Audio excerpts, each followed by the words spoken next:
The Delivita Flow is a gas-fired oven designed to heat up quickly, cook beautifully, and produce incredible pizzas every time.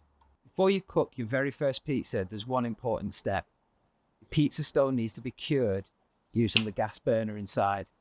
This gradual heating process prepares the stone for cooking and ensures your oven is ready to perform exactly as intended. The flow should only be cured using gas, as it's an essential part of owning a flow. Ignite the oven to its lowest setting, then allow the oven to sit on low to slowly heat up for around about an hour. We're looking to achieve around about 260 degrees C or above to cure the oven.